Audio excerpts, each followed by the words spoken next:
उद्धार की योजना क्या है? उद्धार छुटकारा है।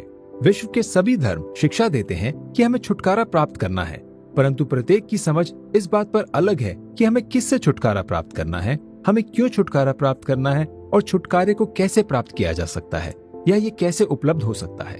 बाइबल इसे साफ साफ स्पष्ट करती है कि उद्धार की केवल एक ही योजना है। उद्धार की योजना के बारे में समझने के लिए सबसे महत्वपूर्ण बात यह है कि ये मनुष्य की योजना नहीं बल्कि परमेश्वर की योजना है। मनुष्य के उद्धार की योजना धार्मिक अनुष्ठानों या कुछ निश्चित आदेशों का पालन करना या आत्मिक ज्ञान के कुछ निश्चित स्तरों को प्राप्त करना है, परंतु इनमें से एक भी परमेश्वर की योजना का हिस्सा नहीं है। परमेश्वर ने उद्धार की योजना क्यों बनाई? परमेश्वर की उद्धार की योजना में सबसे पहले हमें यह समझना चाहिए कि हमें क्यों बचाए जाने की आवश्यकता है।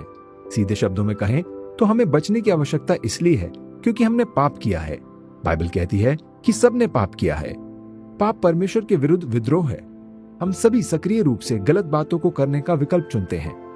पाप दूसरों को चोट पहुंचाता है, हमें नुकसान पहुंचाता है और सबसे महत्वपूर्ण बात यह है कि परमेश्वर का अपमान करता है।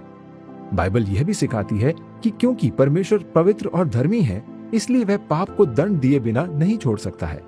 पाप की सजा मृत्यु है और परमेश्वर से अनंत काल का अलगाव है। परमेश्वर की उद्धार की योजना के बिना अनंत काल के लिए मृत्यु ही प्रत्येक व्यक्ति की मंजिल है। परमेश्वर की उद्धार की योजना क्या है? परमेश्वर की उद्धार की योजना में परमेश्वर स्वयं ही एकमात्र ऐसा है जो हमें उद्धार प्रदान कर सकता है।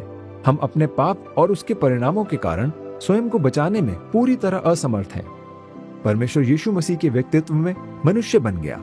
यीशु ने एक पापहीन जीवन बिताया और हमारी जगह अपने आप को पूर्ण बलिदान कर दिया। क्योंकि यीशु परमेश्वर है, इसलिए उसकी मृत्यु अनंत और शाश्वत मूल्य की थी।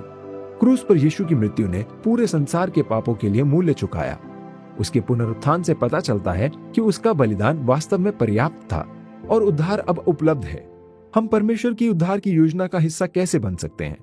प्रेरितों के काम 16 का 31 में एक व्यक्ति ने प्रेरित पौलुस से पूछा कि उद्धार कैसे प्राप्त किया जा सकता है।